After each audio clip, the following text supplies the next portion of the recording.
dream. One day, this nation will rise up, live out the true meaning of its creed. We hold these truths to be self-evident, that all men are created equal. Black Man Thinkin. Freedom is never more than one generation away from extinction. We didn't pass it on to our children in the bloodstream.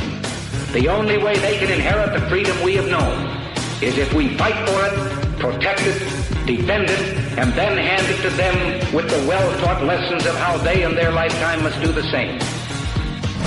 Black Man Thinkin. Anytime you throw your weight behind a political party that controls 2/3 of the government, and that party can't keep the promise that it made to you during election time, and you are dumb enough to walk around continuing to identify yourself with that party, you're not only a chump, but you're a traitor to your race.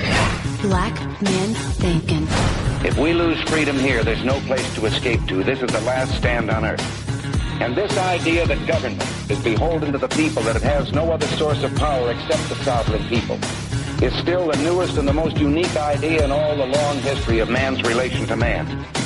Whether we believe in our capacity for self-government or whether we abandon the American Revolution and confess that a little intellectual elite in a far distant capital can plan our lives for us better than we can plan them ourselves. Black Man Thinkin.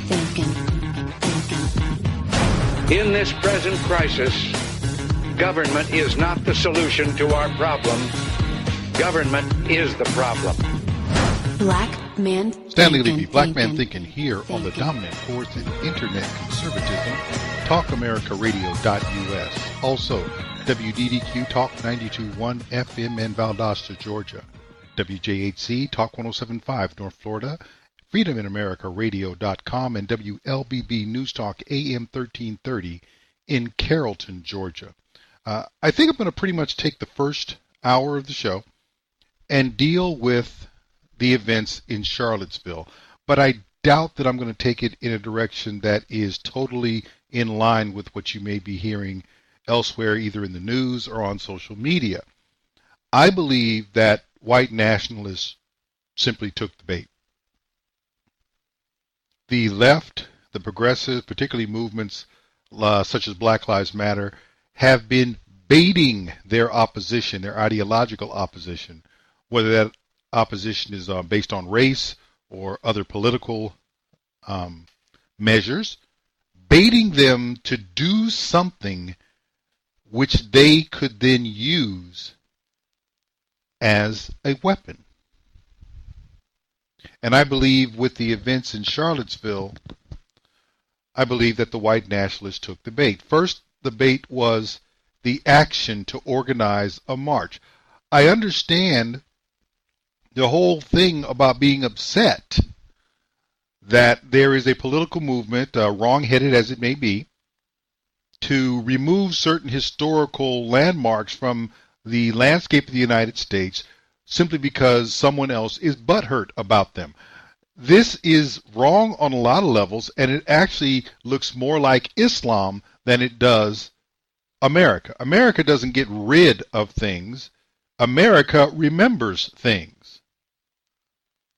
But when you want to get rid of Robert E. Lee, Robert E. Lee was a great American. Yes, he was on the wrong side of the Civil War. Yes, he was the head of leading general on the wrong side of the Civil War. Robert E. Lee owned no slaves.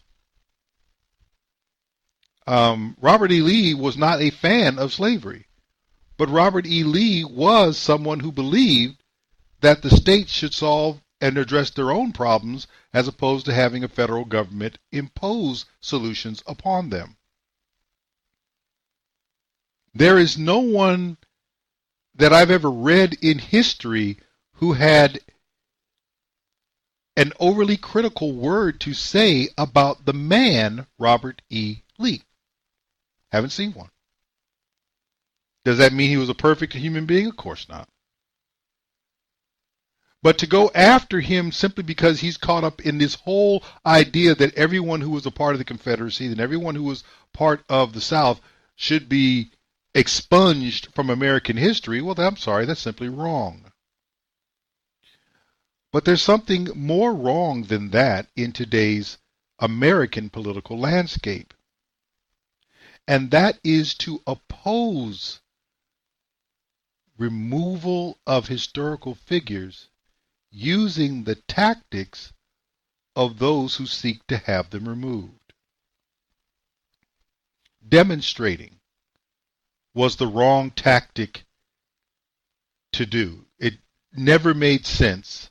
First of all, no matter what you do, particularly you're going to do something to try to make yourself look unique, to stand out, to show some type of, to make a moment out of what you're doing. And you basically come out there with torches, minus the pitchforks. And by definition, that was going to be a late night TV moment where they see all the white guys out there with pitchforks, excuse me, not pitchforks, but torches. That was always going to be a problem. The very fact that you went out there with fire or fire objects made it look like, oh, you're there. What are they going to do? Burn the place down? They're going to burn the blacks out? What are they going to do? You can't avoid that rhetoric. That's one reason not to hold a demonstration. The way you attack in this day and age is actually the way that they were defended. They went to have a permit that the city wanted to deny and move them to a different location from the one in which they wanted to hold their rally.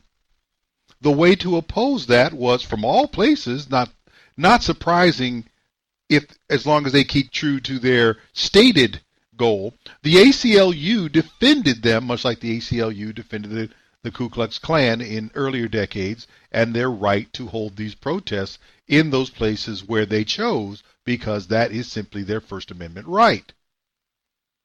Now, the ACLU does this because they want to have the discord, not discourse, but discord. But still, it is the proper thing to do in keeping with the rights of those who live in this country. Just because you don't like what somebody has to say doesn't give you the right to control where, how, or when they say it.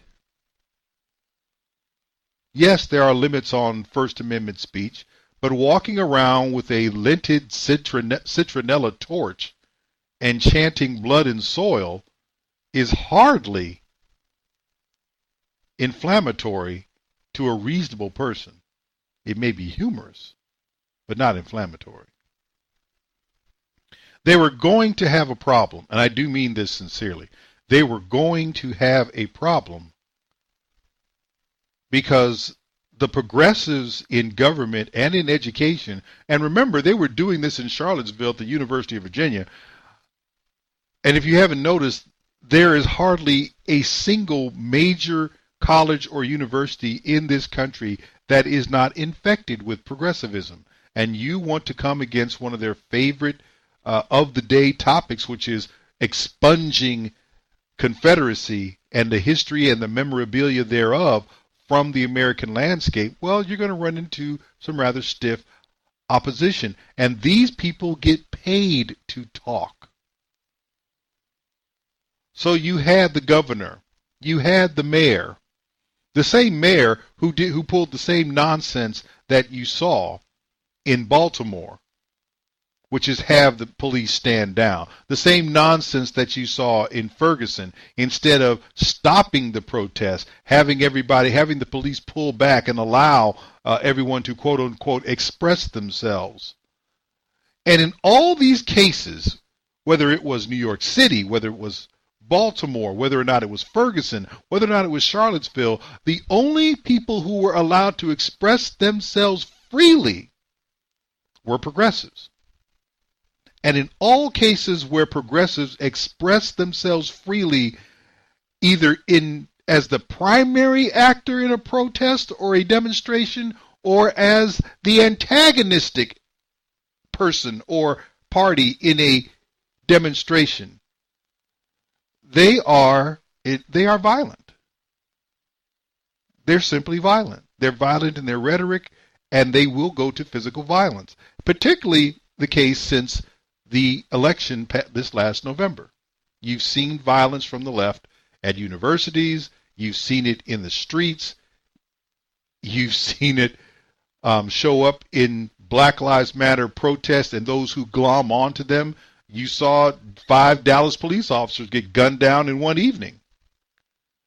All this stuff happens because that's how progressives act. You cannot take on one of the principal masks of progressivism, which is, quote unquote, the nonviolent protest, because they will use that for violent opposition, and the blame somehow will go back upon you because you obviously instigated them with your presence and the fact that you must be a racist if BLM is opposed to you. Of course, that's ridiculous.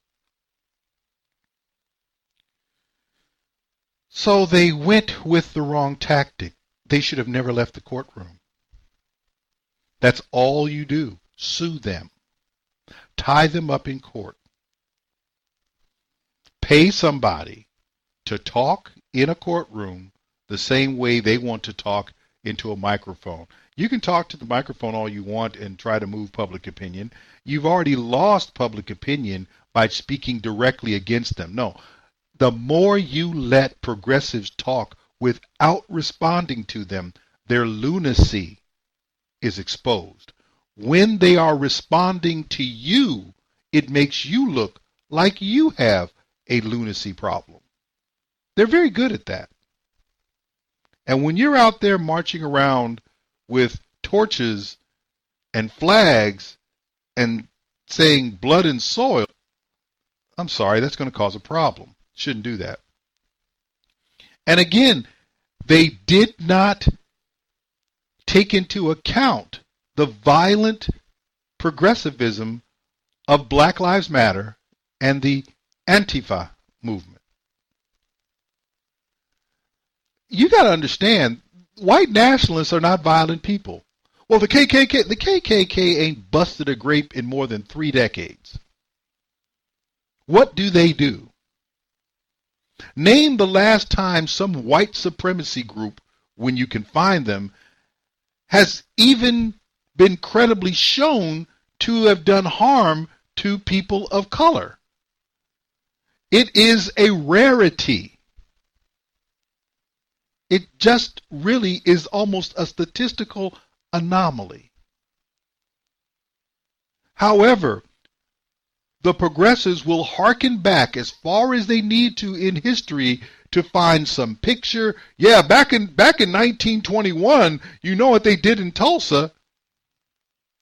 Nobody who's alive today had anything to do with Tulsa. Well, you remember Emmett Till. No one who showed up in Charlottesville participating in those protests was likely even alive when Emmett Till was killed. These people that are showing up at rallies and these people who are opposing them at rallies have no historical dog in the fight regarding the racism about which Black Lives Matter speaks. But the problem with the white nationalists is they do not have the ideological toughness of their ideological opponent.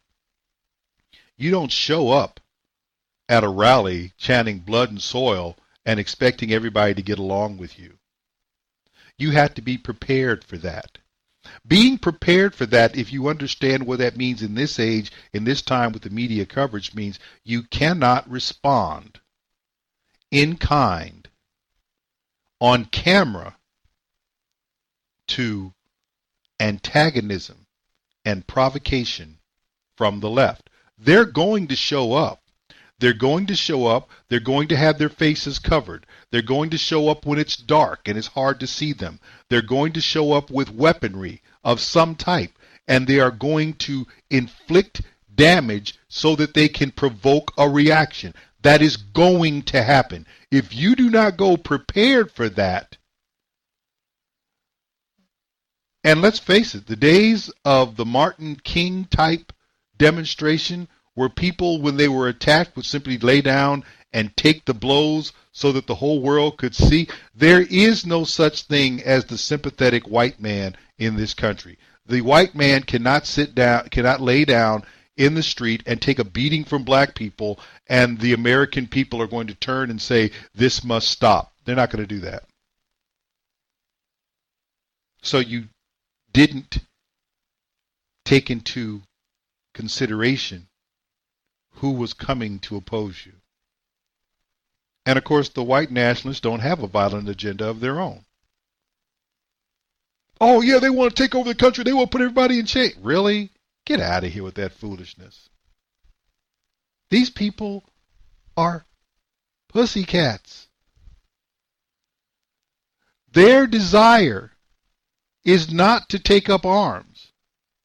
Their desire is to put up rhetoric and go to the polls and find people who agree with them and see change come because of the power of their ideas. Whether those ideas have power or not is a whole other story.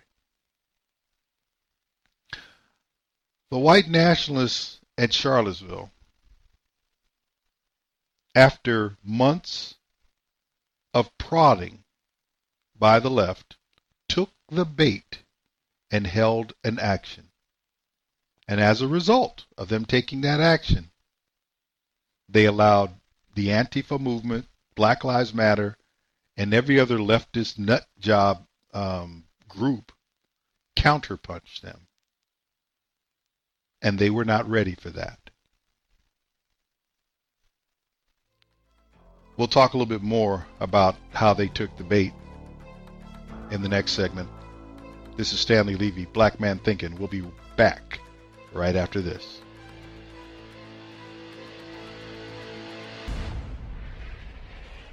Stanley Levy, Black Man Thinkin', here on the dominant force in internet conservatism, TalkAmericaRadio.us. Also WDDQ, Talk 92.1 FM in Valdosta, Georgia. WJHC, Talk 107.5 in North Florida.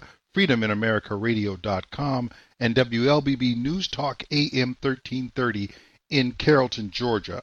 In the last segment, and I'm continuing with the theme that I started in the last segment, which was basically when you look at Charlottesville, all you saw was after months of being poked and prodded and provoked, white nationalists actually took the bait and did something stupid, which was actually have a demonstration. The first stage of them taking the bait was actually the action of holding a public demonstration. There was never a reason to have that. They've had their speeches where, of course, they were, mostly themselves gathering. They have other outlets, primarily in social media. They have the opportunity to do the same thing that other non-progressive groups do, and progressives do as well. Progressives love to be in court, particularly those who are not necessarily people of color. They love to be in court. And the alt-right could have gotten, and probably still could, get more of their agenda across by wrapping it in the flag, because in its most innocuous state, you cannot find fault with the alt-right agenda. If you clean it up, you can't really find anything to criticize about it. You have to assign some motive to it, which the law is not necessarily going to do. Except nowadays when you have all these progressive judges who actually think what someone said in the campaign is more important than what is actually on an executive order document. Fascinating. But they took the bait, which was to actually take action and put themselves out there before a leftist and progressive cast of characters. They did that. And as a result, the rhetoric was ratcheted up. Action was ratcheted up. Attacks were made. And the attacks, let's face it, let's just be honest. The white nationalist movement, the Unite the Right rally, did not go to do anything to anyone, did not go to harm anyone. But they were met in Charlottesville by a group of people who basically said, you are racist and we are going to prove it. We are going to hit you, we are going to hurt you, and we are going to keep up the pressure until you respond, and then we're going to take whatever response you do in defense or otherwise as a result of the pressure that we put upon you. We will therefore demonstrate to everyone, see, if they weren't racist, they would not have reacted that way. They would simply have let us kicked and screamed and poked and prodded and hit and hurt. And let me see. Taking flammable liquids and put matches in front of them and shoot fire at them. They would have allowed us to do that without a problem. But that's what they were waiting for. And a normal human being is not going to do or allow those actions to be taken against them without reacting. And that was the second step of them taking the bait. The reaction. Let's just put it out there. The white nationalists were unprepared to face professional demonstrators. And if you do not think that the people that Antifa and Black Lives Matter put out there are not professional demonstrators, you are deluded. Maybe you forgot the movement, the hashtag that showed up a couple of years back regarding the protesters in Ferguson. They had a hashtag going on Twitter called Cut the Check because they had been promised $5,000 a month for showing up and protesting. That hasn't been debunked. That's just been argued against. They were supposed to get paid. Many of them did get paid. And as a result, they had a problem when folks didn't want to show up with the money. You may remember in Ferguson, in Baltimore, a lot of the locals were saying of the protesters, you guys aren't from around here. What are you doing here? This is not your area. This is not your home. Please explain to me what dog you have in this fight. ISIS wasn't in Ferguson, but their flag certainly was. Michael Brown was not a member of ISIS. So please explain to me how those who are there for Michael Brown are carrying an ISIS flag as part of their demonstration. Do you not understand? And if you honestly think that white nationalists have professional demonstrators, they may get them after this. They may make a quick study and get themselves some professional agitators and demonstrators after this. But they didn't go to Charlottesville with any. And they were unprepared to face what they ran into. Now that's pathetic in my estimation, because that demonstrates to me that the alt-right movement is extremely politically unsophisticated. They really do have a choir boy mentality in some level. You know, if we go out there and do the right thing, then people are going to understand that we're not what they think. What they think we are, and they're going to come around to seeing us, and we're going to stand strong, and they're going to basically back down and see that we're not the bad guy. Really? You've really not been paying attention to what's been happening in this country for the last 50 years if you honestly think that a white man in America can say anything without being criticized, particularly if he tries to stand up for himself in any way, shape, or form. He's going to be criticized.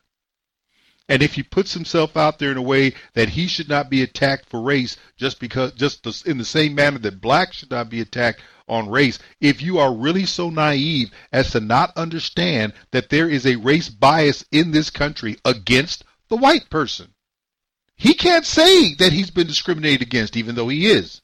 He can't say that he is taken advantage of even when he is. He can't say it, no matter how true it may be. They did not, maybe they still do not understand it. But perhaps they're going to get the message now. They ran into professional demonstrators, people who know how to cause trouble, people who really don't care, because for them, this is a check. I'm not paid to stand out here and shout at you. I am paid to be here to make something happen that you might be blamed. And since you're a bunch of white guys there is always, if it's a race discussion, there is always the predisposition that you, as the white guy, are in the wrong. The other thing in this reaction, they had a very weak response to the attacks that came from the progressives, the Antifa, Black Lives Matter. Well, you know, they fought us and we just fought back to get them to leave us alone. I said, oh, really? No. First of all, if you're going to indulge in this type of behavior, engage or indulge in this, you're going to have to be strategic, because the people who attacked you were strategic. They did it in a way so that it was difficult to tell who they were, but it was pretty obvious to tell who you were. They're wearing dark clothing at night, faces covered, while you're out there. First of all, you're white. You're carrying torches. Yeah, I'm sorry. And the other thing that just really wasn't that intelligent was taking vulnerable people into that environment. You don't do that, which goes back to being unprepared for what they were going to face.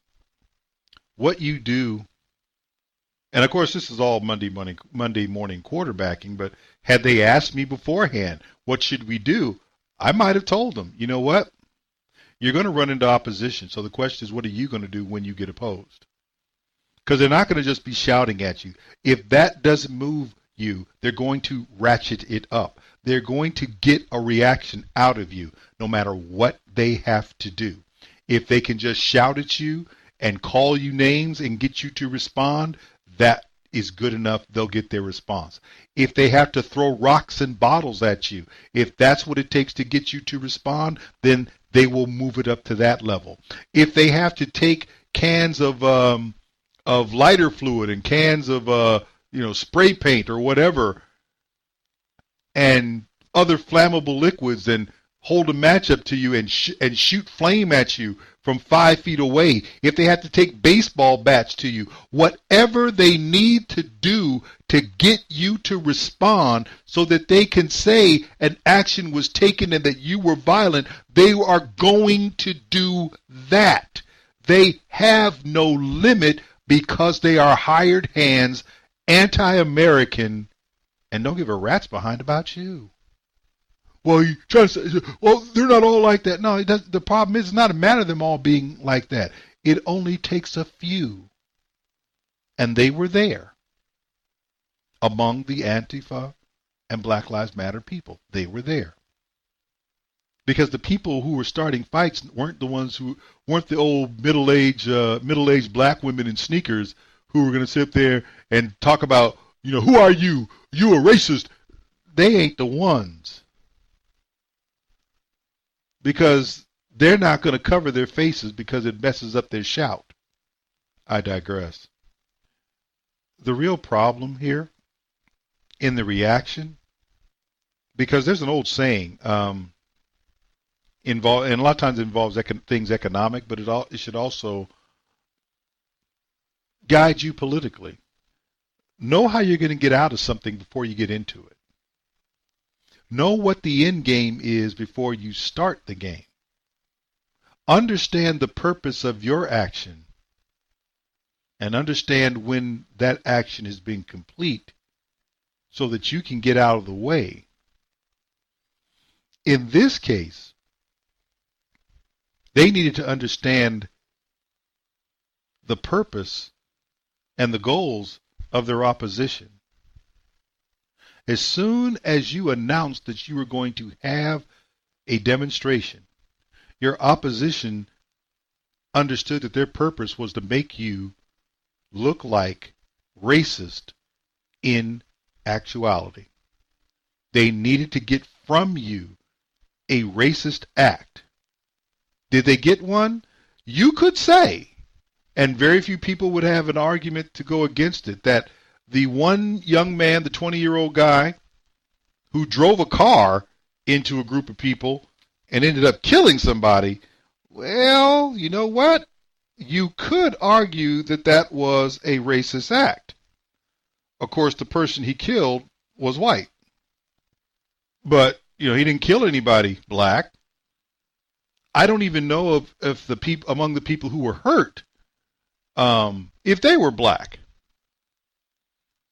Of course, it doesn't matter. It's hatred. It's bigotry. Okay. It's also one guy. But, of course, they got what they needed. And that was enough. Somebody died. Well, really, somebody died in Ferguson. Folks died in Baltimore. They're still dying in Baltimore after Black Lives Matter went through there. They're still dying in New York City after Black Lives Matter came up in there.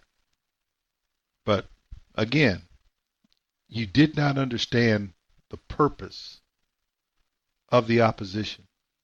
You went in there thinking that you had your program that you were going to get over. And your opposition had another program that they knew they could get over because they were going to play on your manifold weaknesses. And they did. And they succeeded. And you look weak. No, worse than that. You look like what they say you are. I'm not a person who believes, and I know how it looks to a bunch of people, I don't necessarily believe that the white nationalist movement or the alt-right or whatever you want to call them, I do not even think they're problematic for the country. I just don't see it. I know that Black Lives Matter is a problem. I know that the Ku Klux Klan was a problem. You can't demonstrate to me that the Klan is a problem, but you can sure enough show how they were. You want to see a problem for the country right now? Go to the colleges and universities and find all these people who know how to demonstrate and how to basically exclude anybody who doesn't share their ideology, but they can't answer 5 questions about U.S. history. There's where the danger is. The alt-right, dangerous? To whom? When? When's the last time the alt-right tore down somebody's businesses in another neighborhood? When did they do that? When did somebody in the name of the alt-right kill anybody? Well, this guy killed somebody. You don't know what is you don't know. It's terrorism. Really? What was he trying to change? Did you call it terrorism when you see it? Because there's a bunch of videos out there of other people behind the wheel running over leftist demonstrators who decide that what they want to do is more important than where somebody else has to go. Were those people terrorists as well? Because I see some folks getting just upended by cars. And some of the videos, if you take out of consideration the possibility of real serious harm, some of them are humorous until you remember that somebody really did get hurt. So I don't know what his motivation was. I can speculate, put it in the context of what was going on, and you can come up with some real interesting ideas that make him look like a terrible racist and a bigot who was out to hurt black people. Of course, the only person that died was not black.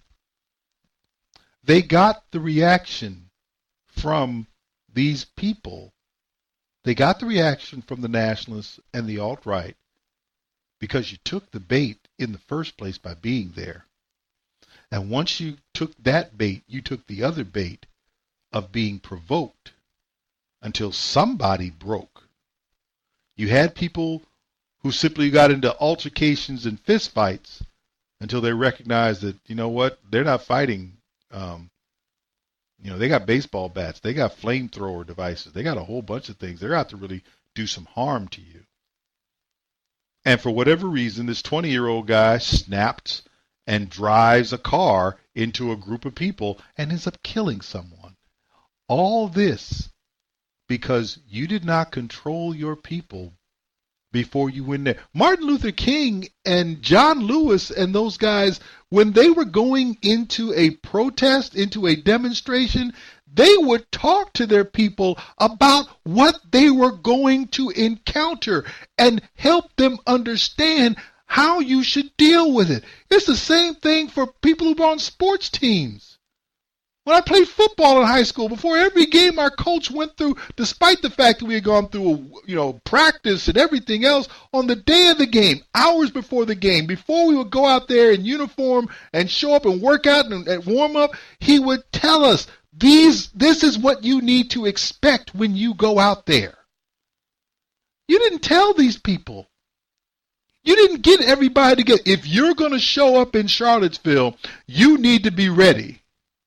Because if you're not ready to handle what's coming, man, you're going to hurt us by showing up. They used to do that with the civil rights movement. If they thought you were going to be able to handle the pressure that was going to be brought to bear, then they got you out of there. You guys didn't do that. You didn't understand what your opposition was about. The opposition was about changing your message from what you wanted it to be about the situation. They wanted to change your message into what they wanted to say about you, and you let them do it. You let them do it. Now, I understand by now I got a lot of people saying, you out here defending these racists. I'm not defending anybody. I'll say this. They had a right to be there. They had a right to demonstrate. And if they had done it smartly, they would have walked away and nobody would have thought any differently of them. They weren't going to convince anybody that they were good people. They weren't going to be any worse than they were before. But they weren't ready. They went into a no-win situation unprepared and then reacted like unprepared people. We'll talk about the fallout of that in the next segment. But in the meantime, this is Stanley Levy, Black Man Thinking. We'll be back right after this.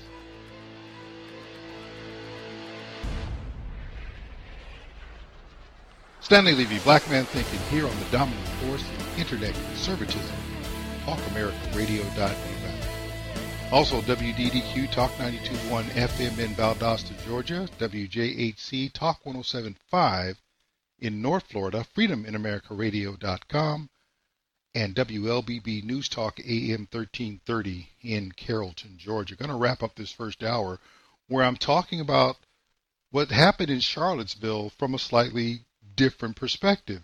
And that was simply that after months of provocation and being called upon and mischaracterized and sometimes properly characterized, the white nationalists actually took the bait in Charlottesville. They took action that was an unwise action, should have never had a demonstration. They took the bait in reacting, which was basically what they were provoked into doing, and in such a way that they could be characterized or mischaracterized, depending upon your perspective on white nationalists, as racists, bigots, and everything else. We already know how the progressives are going to portray them. How you portray them personally, that's up to you. Now, the last part of them taking the bait is that they have become a distraction. This entire episode worked to put the country, not just Donald Trump, not just the Republican Party, it put the country on the defensive. Let's not forget, the majority of the electorate sides with Donald Trump. I am tired and I am over hearing about he lost the popular vote when we are getting more and more information about, for example, we have more registered voters than we have legal adults in many counties in California. I believe it was 15, where you had 115% registered vote, the number of registered voters versus those who would be eligible to vote. You had 115% of registered voters. It's like, wait a minute. So for every 100 eligible voters in the county of Los Angeles, for example, there were 115 people registered to vote. How did that happen?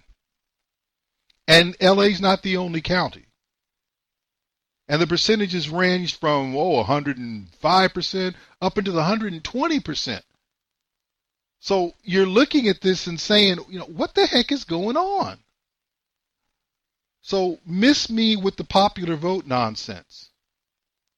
Where Hillary Clinton got the most votes and her biggest popular vote margin is beyond tainted. It's just filthy. It's filthy.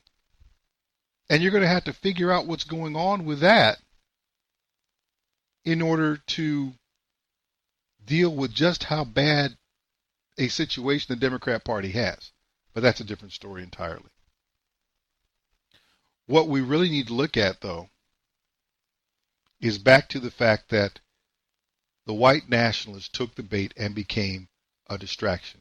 Now the whole country is having to defend itself regarding their actions. You're not in the position of defending the white nationalists, but now what everyone wants to do on the left and those so-called in the middle, the so-called moderates, well, you need to denounce them.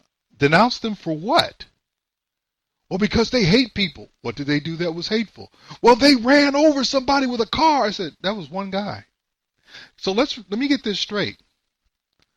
If the one guy who drove a car into people and killed one person, that was one guy, there's nothing to indicate that he represents the movement.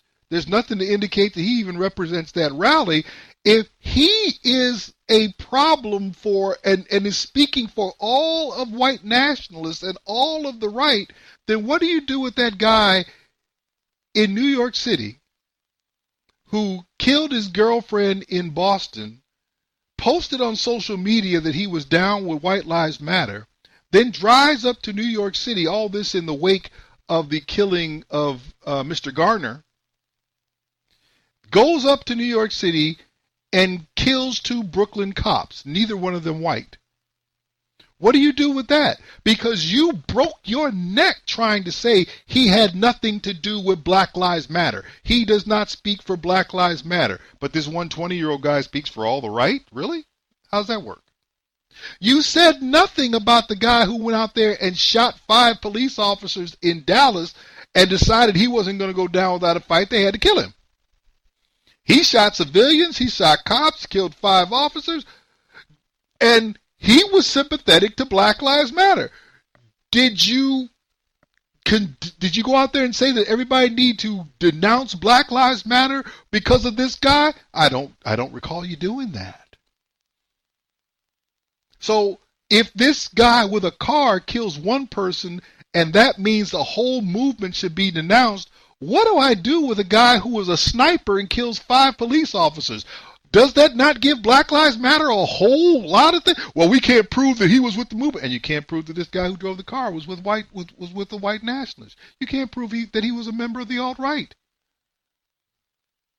Well, he was sympathetic, and every person who killed someone on the other side expressed affinity with Black Lives Matter. But you don't denounce Black Lives Matter. It's not really about that. Well, then you can make the argument the right is not about that.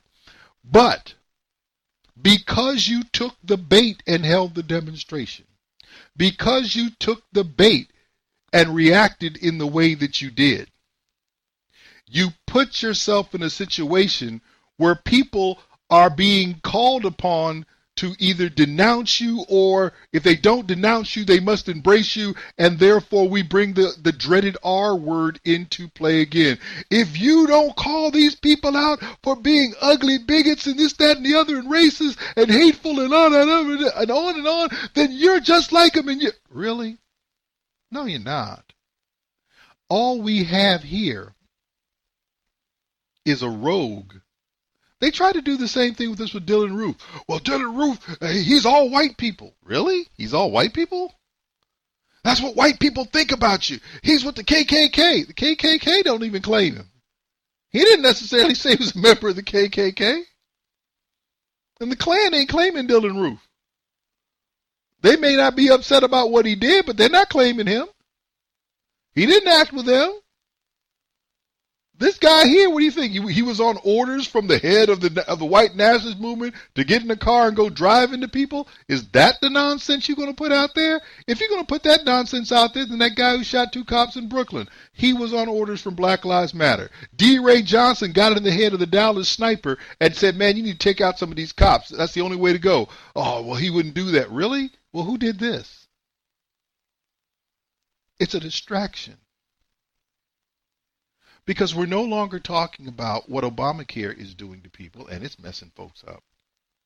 We're no longer talking about how the economy continues to recover to levels better than ever seen during the 8 years of Barack Obama's foolishness on economic policy. We don't talk about that.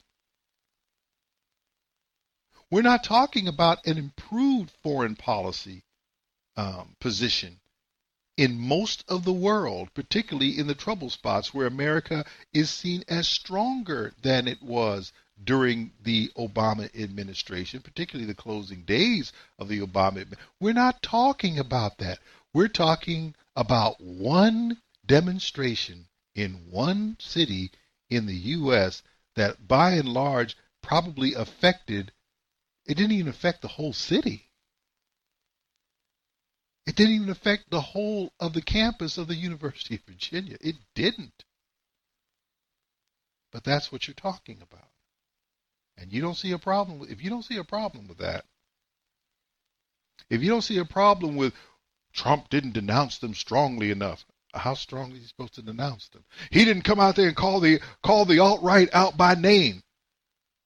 The alt-right didn't hold the rowdy. It was a Unite the Right rally. So a whole bunch of people there. They're all racist. So why were there people of color there? Why were there blacks and Hispanics and Asians there who just wanted to hear what the people who were going to be gathered and called to speak? They just wanted to hear what they had to present. Were they racist too for being there? Yeah, they're racist too. Oh, really? How does this? We're covering up the fact of what's coming out about McMaster in the White House. We're not talking about that. How it seems Islam likes McMaster. We're not talking about what's going on with Mueller and how he has so many problems, which basically means he should resign, and the person who put him up to this job, the assistant attorney general or the deputy attorney general, his job should be on the line. Because how do you appoint somebody as special counselor who violates the rules of being a special counselor? I don't get it. But that's what they did. And so now there's this problem. But we're not talking about any of that. We're not talking about tax reform, which needs to happen. We're not talking about an infrastructure bill, which President Trump has been talking about since he was a candidate. We're not talking about any of that. We're talking about a demonstration. And we're talking about how people are supposed to respond to a single demonstration. Let me tell you the only demonstration that I'm really interested in responding to. That demonstration was held nationwide on November 8th. That's the one I was concerned about. There was a smaller demonstration that was held the next month. It was called the Electoral College. And I was pretty jazzed about that. There was an even smaller one after that in January. It was called the Inauguration, but that was basically a done deal. It was all over but the gathering and putting hands on Bibles and saying, I'll do this, that, and the other, and moving on. We're not talking about that anymore. We're talking about white nationalists who did not have the sense to avoid an action that was nothing but a setup. Didn't have the sense to avoid the reaction that was dictated to them, that they were pressured into, and they were going to be pressured into, and didn't have the political savvy to avoid being a distraction. Because to be honest, if they put this administration and all of the administration supporters on the defensive, they're not going to advance anything that matters in their agenda. But they did that because they became a distraction. When you think about this Charlottesville thing, And it's going to die down relatively quickly because there really isn't that much to it. It's going to die down. Now, it's not going to be let go by the progressives. They haven't even let go of Kaepernick, so they're not going to let go of this. They haven't let go of Mike Brown, so they're not going to let go of this. They're still talking about Trayvon Martin.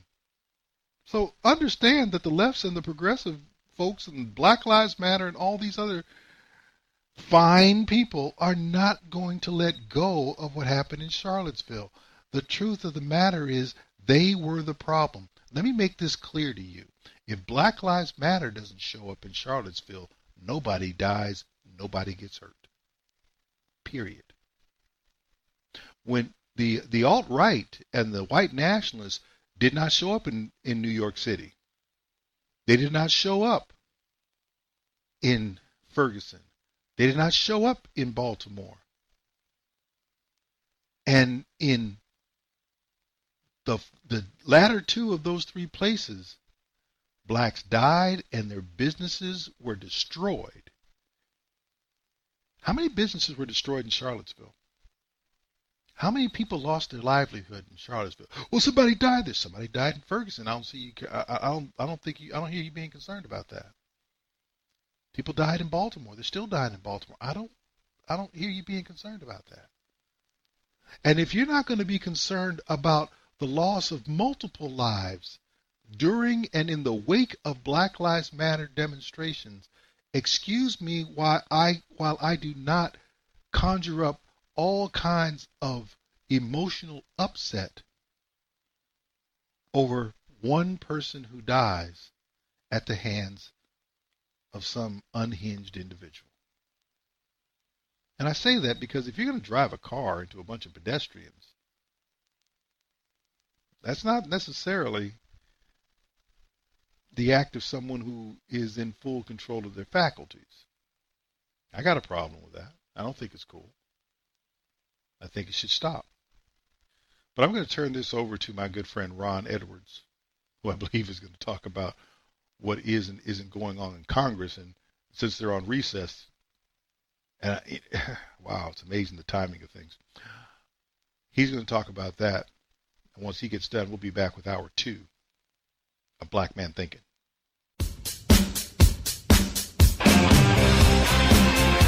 Republicrats on the loose.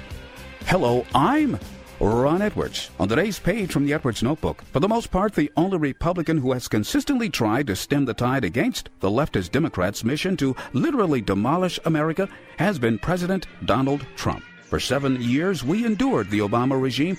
And how many times did congressional Republicans announce they were putting together an alternative to Obamacare and were chomping at the bit to bring forth a more free market-based alternative? It was the free market system that years ago afforded the opportunity for America to produce what was the best overall medical care system on earth. Give us a Republican president, they yelped. So we the people delivered, and yet 7 months into the Trump presidency, and the Republicans have failed to send a good medical care plan to the president for his signature. Deputy Droop-Along lookalike Mitch McConnell blamed Trump for not understanding the slow workings of a democracy as a reason for no medical care plan. What a big fat lie. The truth is, McConnell, Ryan, and others are in bed with insurance company lobbyists and are also trying to help Democrats stop Trump's America First agenda. But ultimately, the ordained Trump presidency will prevail over those who have no regard for we, the people. I'm Ron Edwards. Sponsored by the Tri-County Liberty Coalition. I have a dream. One day, this nation will rise up, live out the true meaning of its creed. We hold these truths to be self-evident, that all men are created equal. Black Men Thinkin. Freedom is never more than one generation away from extinction. We didn't pass it on to our children in the bloodstream. The only way they can inherit the freedom we have known is if we fight for it, protect it, defend it, and then hand it to them with the well-taught lessons of how they in their lifetime must do the same. Black Men Thinkin. Anytime you throw your weight behind a political party that controls 2/3 of the government, and that party can't keep the promise that it made to you during election time, and you are dumb enough to walk around continuing to identify yourself with that party, you're not only a chump, but you're a traitor to your race. Black Men Thinkin. If we lose freedom here, there's no place to escape to. This is the last stand on earth. And this idea that government is beholden to the people, that it has no other source of power except the sovereign people, is still the newest and the most unique idea in all the long history of man's relation to man. Whether we believe in our capacity for self-government or whether we abandon the American Revolution and confess that a little intellectual elite in a far distant capital can plan our lives for us better than we can plan them ourselves. Black Men Thinkin. In this present crisis, government is not the solution to our problem. Government is the problem. Black Men Stanley Levy, Thinkin. Black Man Thinking, here on the dominant force in internet conservatism, talkradioamerica.us. Also, WDDQ, Talk 92.1 FM in Valdosta, Georgia, WJHC, Talk 107.5 in North Florida, freedominamericaradio.com, and WLBB News Talk AM 1330 in Carrollton, Georgia. Hour 2 of the show, and let's talk about China and its decision currently to be a spectator in this North Korea Kabuki dance with the United States, which it seems to do periodically, regarding nuclear weapons.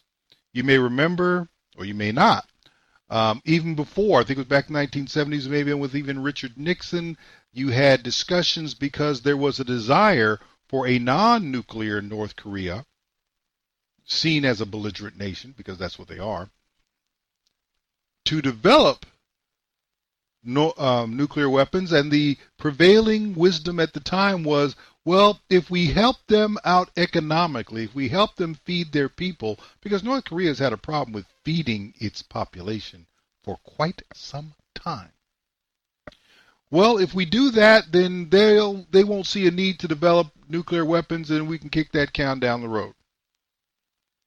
Well, North Korea, the leadership of North Korea, may be a lot of things, rash, a little bit unhinged, but they're not stupid. Oh, if they'll do this for us when they know we don't have nuclear capability, wonder what they'll do for us if we actually get there. And so they got the deal that they got from the United States back then and kept pushing and pushing. And what we don't recognize is, as they were pushing, one of the reasons that they were allowed to push so hard is because the United States was getting weaker and weaker politically from an internal perspective. Watergate was not what people think it is. It was not this great constitutional crisis. It really wasn't. The president had the constitutional power to shut all that nonsense off. The reason he didn't was simply because he was dirty. He was dirty. Had he not been dirty, or had he been even a stronger president, he just would have shut it down and moved on. Were they going to impeach him? The reason they impeached him is because he was dirty. If he had just come clean, said, "Look, these folks did this dirt. We're going to kick him out. We're going to throw him to the wolves, and they're going to have to, deal with whatever comes," he could have kept going. Watergate was a watershed of political weakness for the United States. You went from a compromised Richard Nixon to someone who was actually a pretty good guy, but by the time he became president, not by being elected, he was seen as a klutz, and that was Gerald Ford. So you go from one guy who's compromised to another guy who's a klutz, and then you go to Jimmy Carter, who's incompetent. And so you go through that, and then you come out with, you had Reagan. Reagan was so strong. Reagan was a marked improvement over the three presidents that came before him. And he did move things back to a position, and North Korea was relatively quiet during the Reagan years. But the turmoil that was going on in the United States even through Reagan's time, because Reagan's time was not one of internal political quiet. They continued to push. And then you had the disaster that was the one-year term of George Herbert Walker Bush. I call it a disaster because the man just flat out lied. Whether or not he wanted to tell that lie, whether or not he thought he was doing the nation a favor with that lie, it doesn't matter. He lied. That's all that matters. Well, he won a war. Let me help you guys with something. Anyone who wields the power of the United States military, who would struggle with Iraq as a military opponent, that person needs to be taken out and dragged behind horses. It was no contest from the outset. For anybody who is wondering, during that first Desert Storm mission back in the 90s, the United States didn't even lose 100 people. That was a war. That was a shooting war. Didn't even lose 100 people in combat. That is my recollection. You can challenge that if you wish. That's how inept, relatively speaking, the Iraqi military was. Following the Bush administration, we wound up with William Jefferson Clinton. And that marked another low in internal political strength, because Bill Clinton is a man of no character. Not was a man of no character. He has not passed away as of this time. I think he's still alive. I imagine he doesn't look like he's going to be alive much longer, but he's still around. But Bill Clinton is a man of almost no character. And anyone who runs into Bill Clinton realizes two things. He is very gifted politically and in speaking of things politically. And as Jesse Jackson described him, there's nothing there. There's just an appetite. He just wants power. He's very good at getting it, but he doesn't have the character to really wield it for the benefit of anyone else, because that's just not his drive. Well, North Korea decided to push the issue not long into the Clinton presidency, and like a dutiful post-JFK Democrat president, he gave away the farm for next to nothing. Before I take your questions, I'd like to say just a word about the framework with North Korea that Ambassador Gallucci signed this morning. This is a good deal for the United States. North Korea will freeze and then dismantle its nuclear program. South Korea and our other allies will be better protected. The entire world will be safer as we slow the spread of nuclear weapons. South Korea, with support from Japan and other nations, will bear most of the cost of providing North Korea with fuel to make up for the nuclear energy it is losing. And they will pay for an alternative power system for North Korea that will allow them to produce electricity while making it much harder for them to produce nuclear weapons. The United States and international inspectors will carefully monitor North Korea to make sure it keeps its commitments. Only as it does so will North Korea fully join the community of nations. Here is one of the things that I find most ridiculous about progressives and their understanding of other nations. Who said North Korea wanted to be welcomed into the family of nations? The grandfather of the current leader did not want to. His father did not want to. And neither does this gentleman seek inclusion into the quote-unquote family of nations. Never had that interest. Their interest was in ruling the Korean peninsula and they didn't give a rat's behind what the rest of the world thought. They still don't. But somehow they can convince progressive idiots like Bill Clinton that, you know what, we really want to belong. We really want to feel like we're with you guys. We want to be part of the family. Get that nonsense out of here.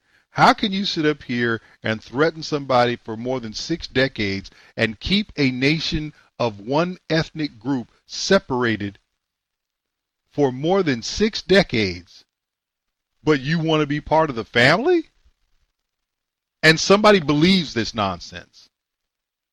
The only thing keeping the reunification of Korea from happening is the fact that the North wants to rule as communists and dictators. If they drop that, North Korea and South Korea could be one nation in a week. They don't want to be in the family of nations. They want to create their own family on their own terms. And they basically play the West with nuclear capabilities to extract from them whatever they think they need at the time. The deal that Bill Clinton was announcing, that was back in 1994, that was going to prevent them from having a nuclear weapons capability. They've had nuclear weapons for more than a decade now. So obviously, either they cheated before, or they cheated after, or they cheated while Bill Clinton was in office.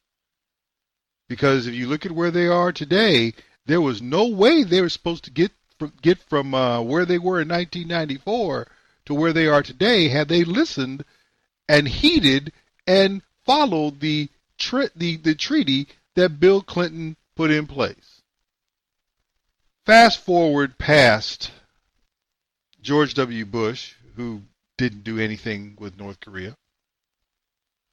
Fast forward past Barack Obama, who barely gave lip service to the existence of North Korea, unless Dennis Rodman was in country. And now you have this hot, steaming mess dumped at the feet of the 45th president, who seems to be intent on doing something other than kicking that particular can down the road. In light of that, his administration orchestrates as an action in the UN Security Council to try to hold North Korea accountable for its actions and show that the world is united. Now, don't get me wrong; we've seen this Kabuki dance before, but still, you got to play the game. 15 votes in favor of more economic sanctions on North Korea. Its punishment for testing 2 intercontinental ballistic missiles, or ICBMs, in July.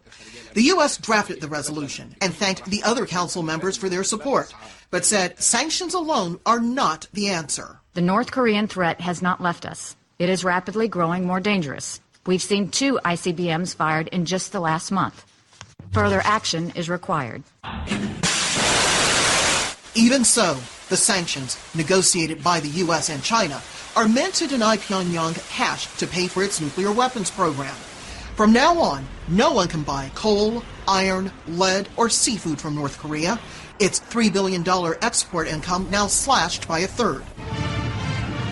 North Korea is already banned from buying so-called dual-use items, tools and equipment that can be used by both civilians and the military. That list of banned goods has now been expanded. And countries can no longer issue new work permits to North Korean laborers, whose paychecks are garnished to prop up the North Korean military. The Russian ambassador raised concerns about this last matter. Sanctions mustn't be used for economic asphyxiation of the DPRK, nor to deliberately worsen the humanitarian situation. Russia and China also agreed the U.S. should stop its own military exercises on the Korean peninsula to help resolve the crisis. Beefing up military deployment on the peninsula is not in the interest of realising denuclearisation and maintaining regional peace and stability. The deployment of the THAAD system will not bring a solution to the issue of the DPRK's nuclear testing and missile launching. For its part, South Korea, whose new president has proposed direct talks with Pyongyang, called the resolution a potential step towards a better future. I sincerely hope that by choosing the path towards denuclearization, the DPRK will eventually stand on the right side of history. The resolution also calls on North Korea to return to the six-party talks on ending its nuclear weapons program. Diplomats hope these new sanctions will encourage Pyongyang to do just that, but they also don't expect a quick turnaround in North Korea's behavior. Rosalind Jordan, Al Jazeera at the United Nations.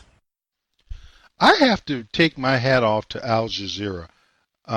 When I first started paying attention to Al Jazeera as a news source, I just thought they were a very poor joke. But I am finding as domestic United States, the traditional news organizations are simply becoming caricatures and almost totally are caricatures, that Al Jazeera is actually doing what I would call credible reporting about issues of importance. I'm impressed. I'll just say it. I'm impressed. So hats off to them. I want to focus a little bit on what they said about China. China went along with this whole thing, but then they're saying, well, but we don't want you to deploy THAAD. We want to make sure that you recognize that your military exercises in the region are not helpful. So they agreed with the sanctions, and the sanctions are hitting pretty hard. You're taking a third of their revenue away. But you know what? If you listen closely, there were already sanctions in place, and those sanctions didn't keep them from developing nuclear weapons or missiles that they've been firing of late. Guys, the sanctions don't work. And they never have. Have you figured that out yet? And China is playing an interesting game. So they support the sanctions on the one hand, but then you get stuff like this. Remains of war of words between North Korea and the United States, but some key players are already picking sides. Yes, in fact, China, very much a key player, a neighbor of North Korea, an ally of North Korea. They're saying, the foreign ministry, that all sides should be cautious with their words and actions. They do say that through the state media that if North Korea strikes first, they will stay on the sidelines. They will stay neutral. But if the United States and South Korea stage their own preemptive strike, then China will, in the words of the media, prevent it. And we all recall the major offensive role that China played during the Korea War in the 1950s, something to be avoided. Now, things have heated up in due part because of the threats that North Korea has made to send missiles towards the U.S. Pacific territory island of Guam. B-1 bombers have been based there, have been flyovers the Korean Peninsula. That's driven beyond crazy. Pyongyang, another ally of the United States, weighing in proximity to all this. Australia, its prime minister, saying that if anything goes down, it stands shoulder to shoulder with the United States. Bill. And is there more reaction from the Korean Peninsula, Greg? Absolutely. On both sides of the DMZ, South Korea, the defense minister saying to his troops that they should stand in a heightened readiness just in case there's any provocative moves from the north. He underscored, and we just heard from the Pentagon also underscoring that starting August 21st, U.S. and South Korean forces will stage joint military exercises as planned. That's another thing that's gotten North Korean a little bit upset. From the regime of Kim Jong-un today, we get something out of state media, a little bit obtuse. The mainland of the United States should not feel safe, according to one official editorial. The regime would use, in their words, ultimate means if anything untoward happens. One upsmanship, very dangerous on both sides right now, Bill. No question. Thank you, Greg Palcott, reporting in London. China, and this is what you need to take out of this. China, who was one of the 15 UN Security Council members, and there are only 5 that have veto power. And they are one of those, along with the United States, the Soviet Union, former Soviet Union, now Russia, Great Britain, and I believe France. They could have, by themselves, killed the idea of sanctions because North Korea is an ally. They said, no, we'll go on with sanctions. But if we get down to stuff flying and people trying to kill one another, we'll be neutral if North Korea starts it, but if the United States or anyone else starts it, we're going to put a stop to that. How does that strike you? I thought China was becoming, a friend of ours, and Donald Trump had this great relationship with the Chinese president. All that may be true.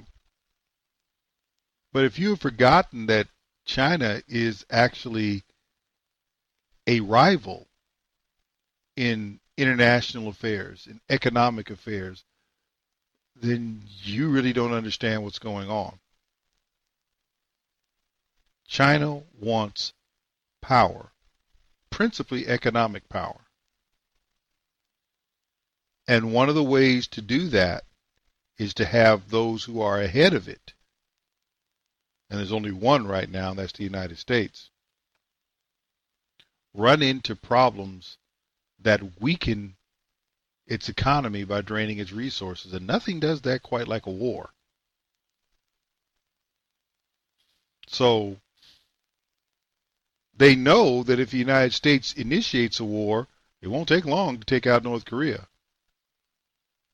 They know that if North Korea, if North Korea initiates a war, if it gets to that point, it might actually symbolize some weakness, military weakness, and therefore economic weakness within the United States. And maybe they need to just kind of sit back and see how that plays out. We'll just see how they have to deal with it.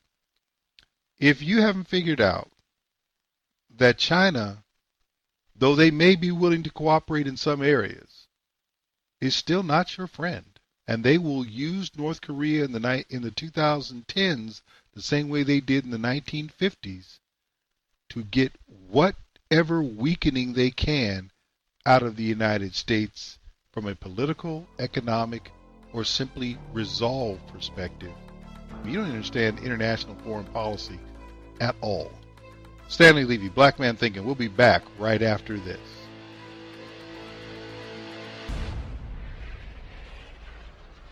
Stanley Levy, Black Man Thinking, here on the dominant force in internet conservatism, TalkAmericaRadio.us. Also, WDDQ Talk 92.1 FM in Valdosta, Georgia, WJHC Talk 107.5 in North Florida, FreedomInAmericaRadio.com, and WLBB News Talk AM 1330 in Carrollton, Georgia. While you were not paying attention, because you were watching nonsense in Charlottesville, and while you were disputing and feuding over whether Mitch McConnell was being someone who was dragging his feet and ineffective as a Senate Majority Leader, or whether Donald Trump was being a bully as a president, and all this other nonsense. You're watching about North Korea. You were concerned about jobs. You were looking at all these other things. And the political story of this decade continued to swirl around you, and you really haven't said much. And that is the continued Obamacare death spiral.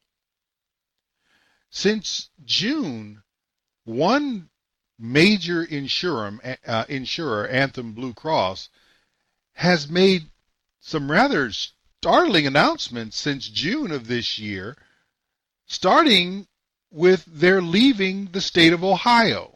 10,000 people without health insurance. That's the number of Ohioans who are losing their health care plans next year. Today, Anthem announced it is pulling out of the healthcare exchange in Ohio, leaving consumers in 18 counties unable to buy insurance on the system created under the Affordable Health Care Act. Yeah, you can take a look at who's affected. Coshocton, Hocking, Knox, Muskingum, Guernsey, Vinton counties, to name a few. Those in green are the counties that will be without Anthem on the exchange. Anthem is currently the only option for people who have insurance through the Affordable Care Act in those counties, or Obamacare. Katie Farrell is live tonight with more on what this means for Central Ohioans. Well, Colleen, Mike, tonight people are really worried here in Ohio about how they'll protect their families should they get sick or even end up in the hospital in the new year. Starting January 1st, 2018, 10,000 Ohioans will be without health insurance. It's a move critics say puts people's lives in danger. After nearly 2 decades without health insurance, Lori Gum finally got insured after the Affordable Care Act took effect in 2013. I went 18 years without insurance, so the marketplace was the first time I'd had insurance in a very long time. Getting covered was life-changing. Just the relief. For the past 4 years, she's helped hundreds of others enroll for health benefits through Stonewall Columbus as an Affordable Care Act certified application counselor. For Anthem to leave the ACA insurance market, Obamacare is devastating. Here's the truth. If people cannot get the health care, the basic remedial health care they need, some of them will die. And that is an absolute truth. In a statement, Anthem says its withdrawal is a difficult decision. It calls the market volatile and cites continual changes in federal operations, rules, and guidance, and a lack of certainty of funding as reasons for pulling out. Gum says she's lucky. She got private insurance after her employer started offering it in January, but says that's just not an option for so many others. It's frightening. I mean, it really is. It's frightening, and it's really sad that so much of our population, we normalize that fright. And the Ohio Department of Insurance says that congressional action is needed to restore stability in the marketplace. It says it's right now looking at options for those 10,000 who right now will be uninsured in the coming year. Live in Columbus, Katie Farrell, NBC4. Thanks, Katie. Did you catch what that young lady said? First of all, she said that she was had not had health insurance in 18 years, and when asked what the big difference was, she didn't talk about the care she received. She talked about just the relief of having insurance. But you made it 18 years without it, and you seem to be no worse for wear. But are you starting to pick up on this? This is not about what you think it is. This is not about health care. This is about somebody feeling relief based on having your money accessible to them to pay for something that they may not even use. If you didn't need it for 18 years, and the only thing you can say about it is how much of a relief it is to have it, really? So Anthem is actually leaving the state of Ohio. Why? Because the government won't give it subsidy payments.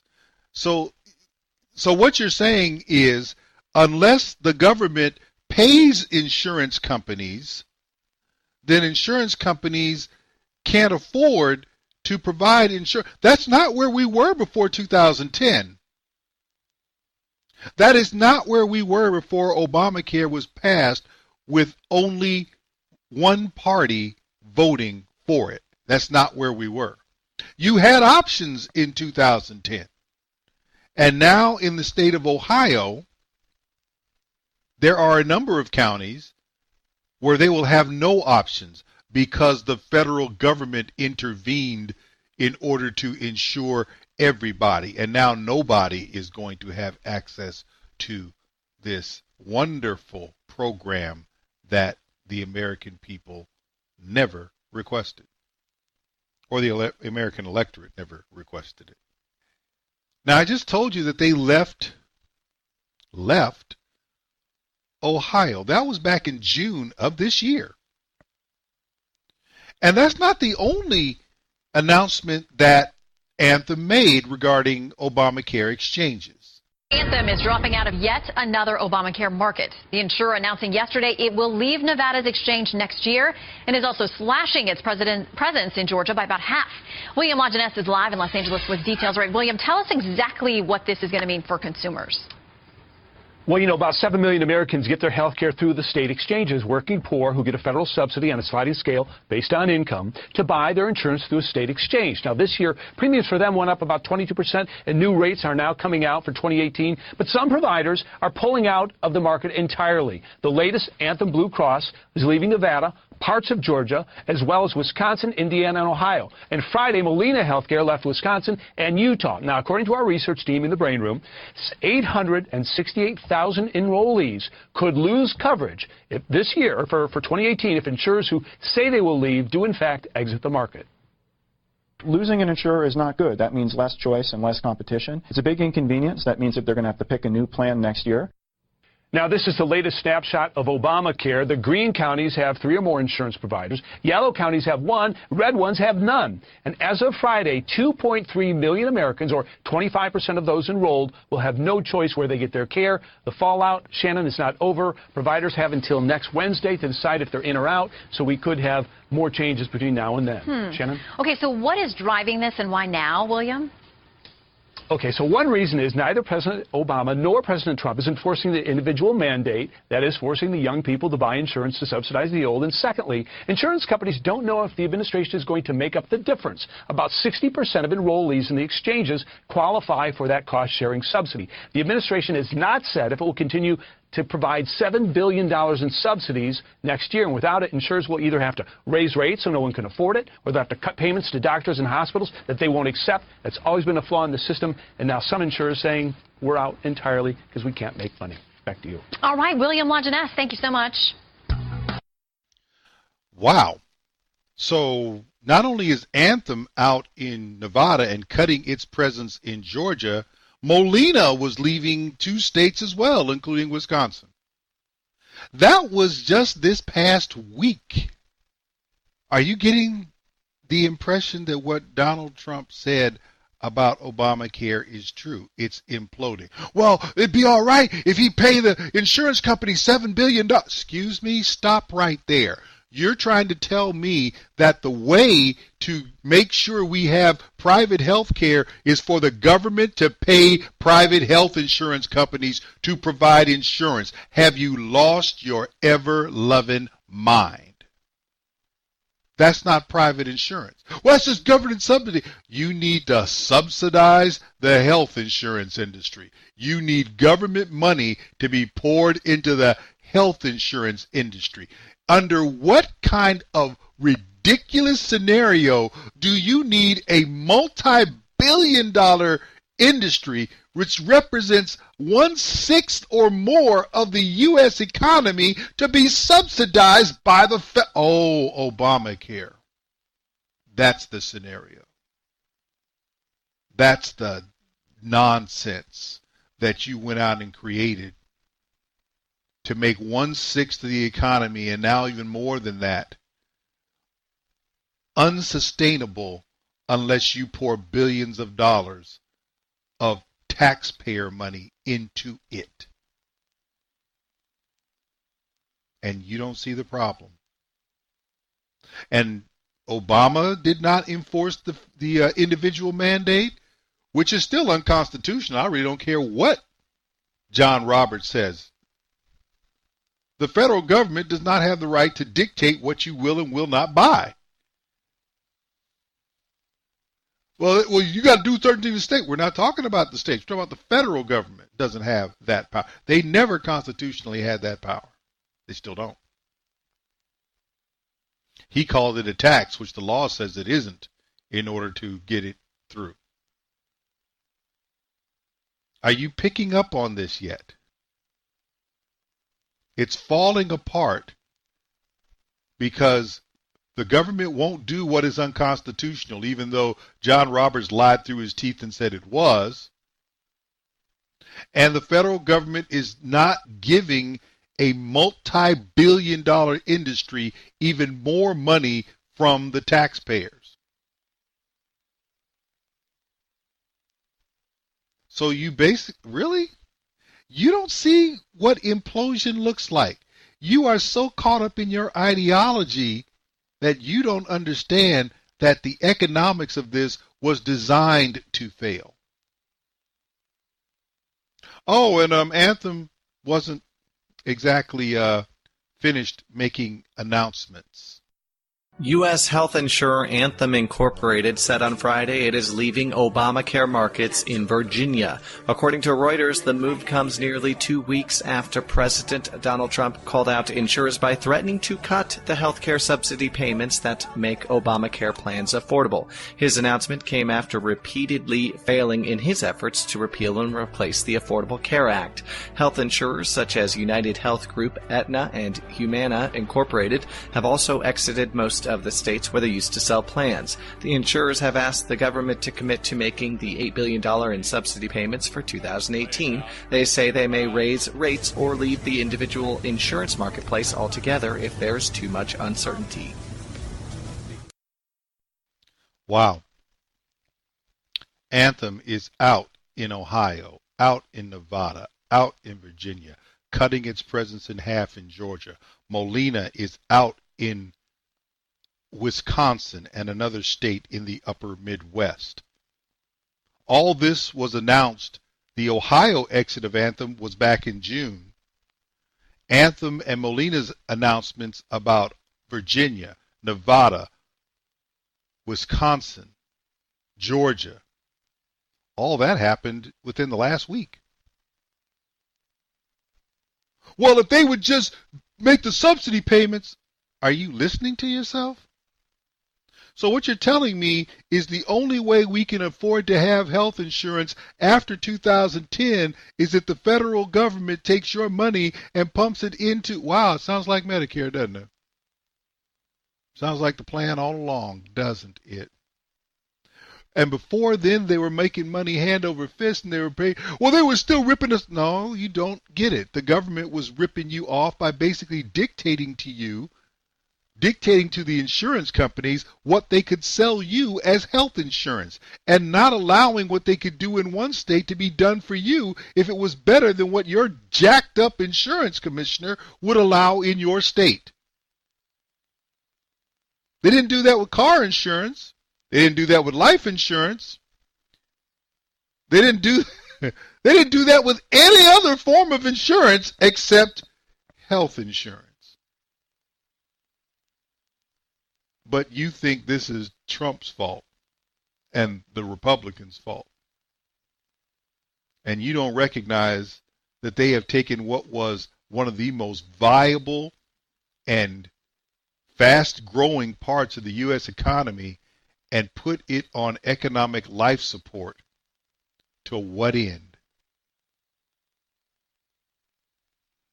If Donald Trump caves and makes these subsidies payments, then he just demonstrates what some of us have already always known about him. He's a liberal. He may not be a progressive, because there are liberals who are not progressive. He's just a liberal. Some of us knew that about him from the beginning. And he is the one who's on record saying, well, I think we should have health care for everybody. That's a liberal position. It's not a conservative position. If he hangs in and holds out and cancels, does not make those payments, he's actually holding out for the position that has been put forward by the electorate since 2010. Which one will he do? You're going to have to stay tuned. But Obamacare is dying, just as the current president has told you since he started his campaign, just as every other informed expert has told you since it was passed. Stanley Levy, Black Man Thinking. We'll be back right after this.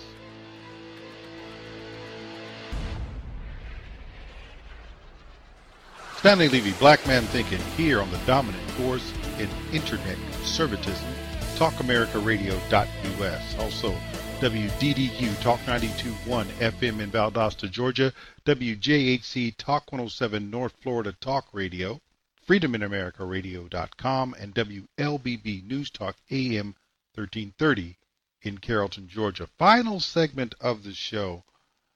And I just want to mention, you know what? There is this cancer. We're not talking about what is working on John McCain.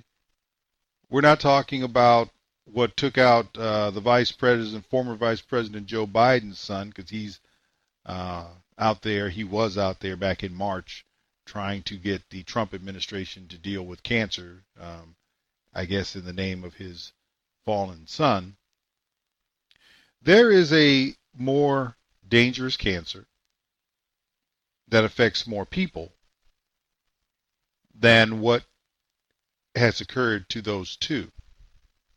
And that is the cancer within the Trump administration in terms of personnel. There are people within the administration, some that are simply holdovers from the days of the last presidential administration, that of Barack Obama. But the interesting thing about those, you've heard stories about the Muslim young lady who could only handle 8 days before she quit.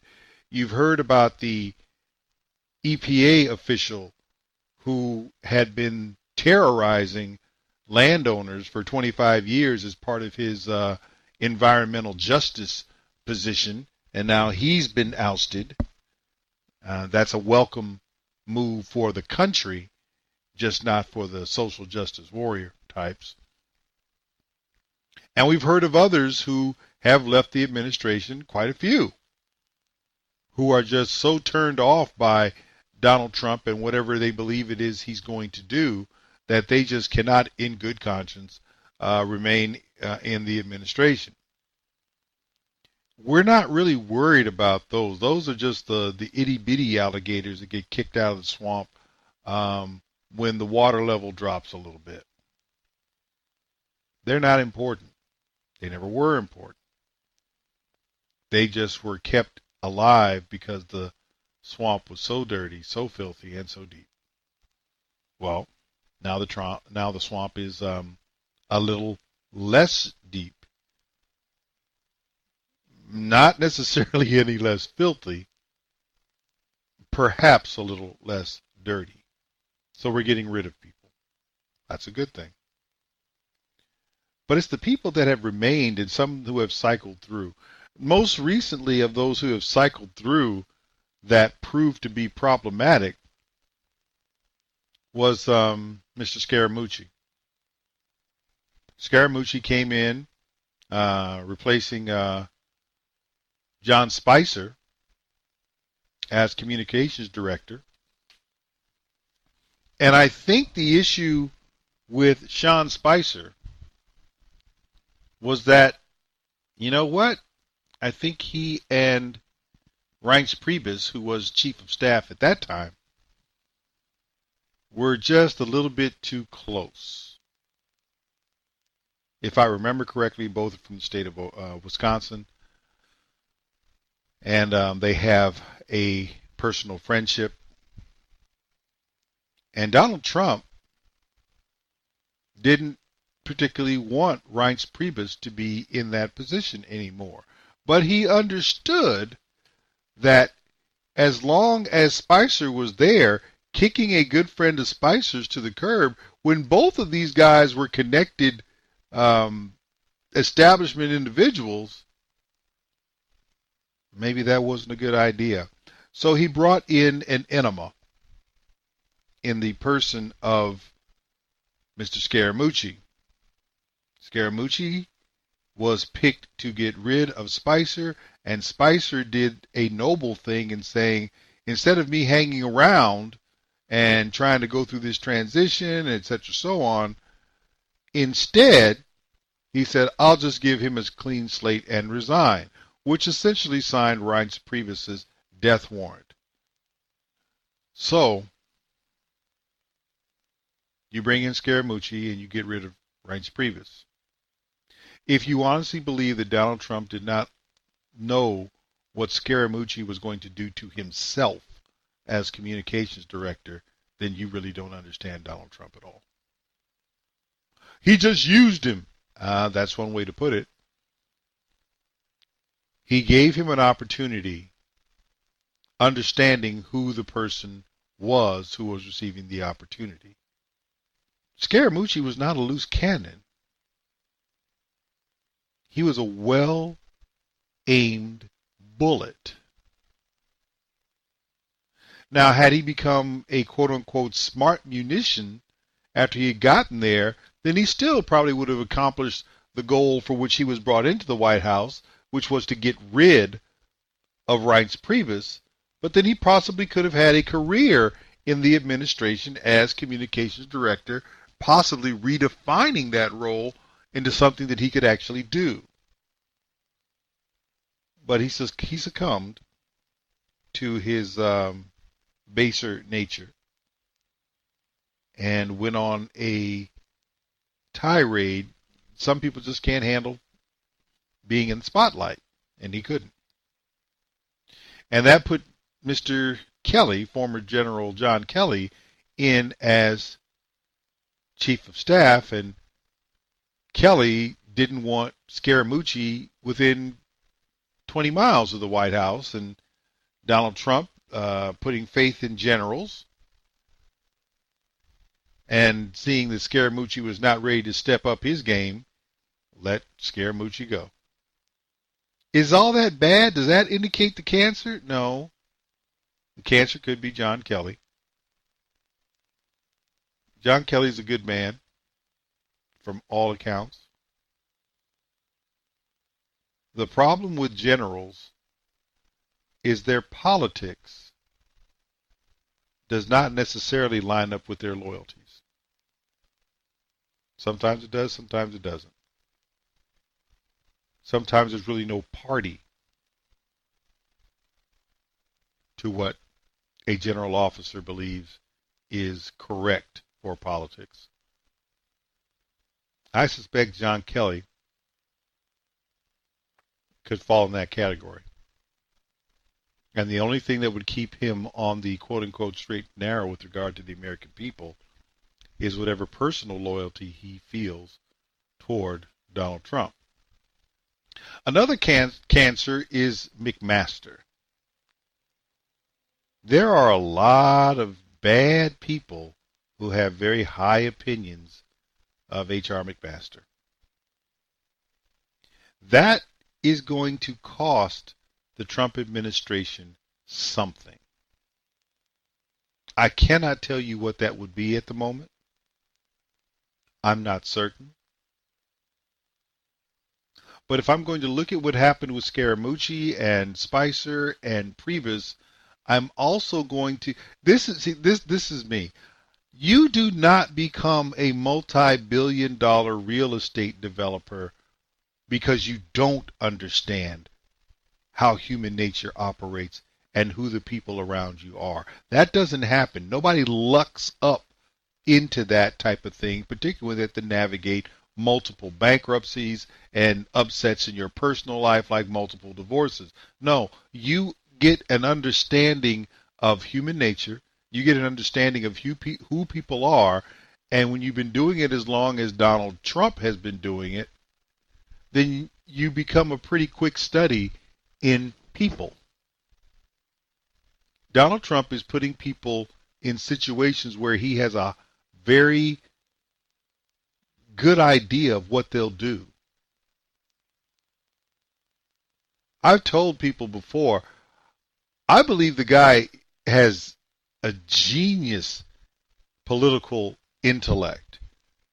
For those who don't recall, when he went to his hotel in Washington, D.C.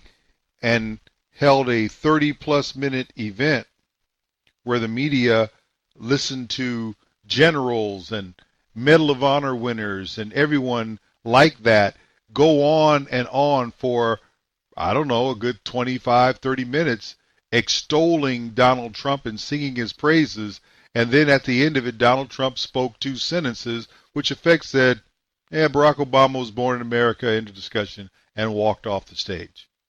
At that point, I understood that Donald Trump was a political genius.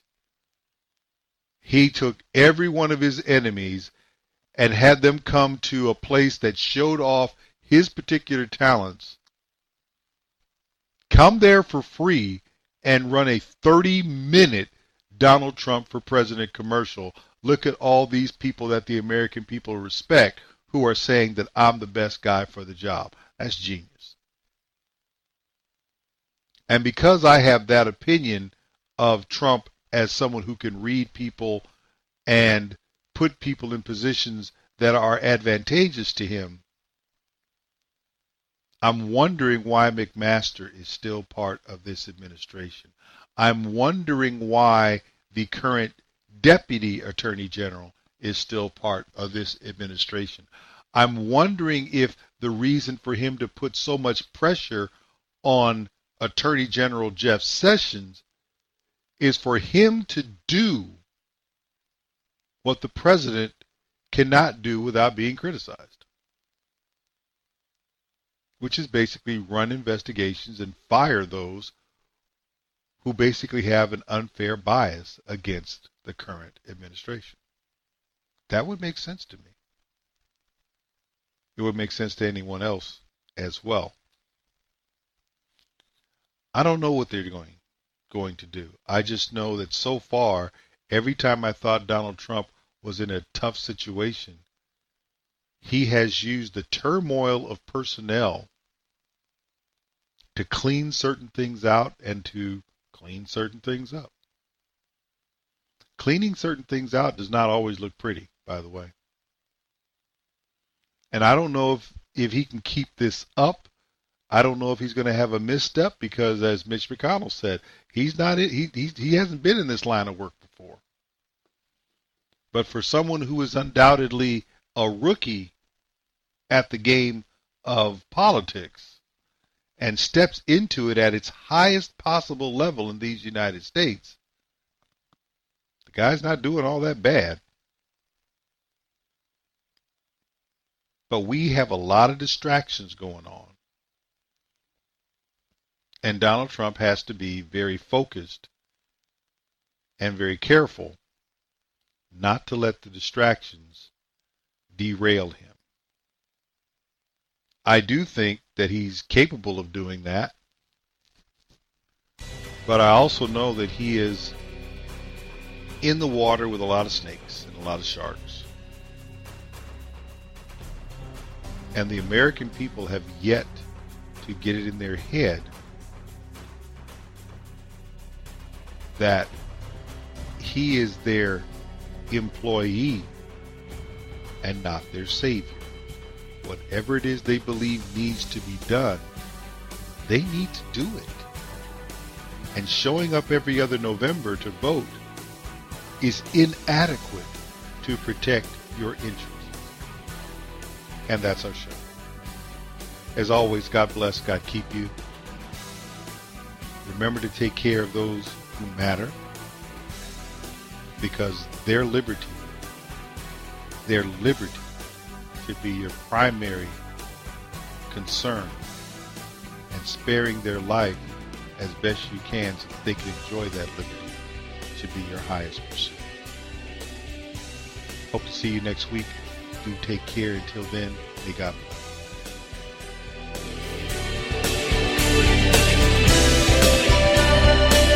You've been listening to Black Man Thinkin' with your host, Stan Levy. Join Stan midnight to 2 a.m. That's late Monday night into early Tuesday morning. And find him on the web at Black Man Thinkin' without the G. That's blackmanthinkin.com.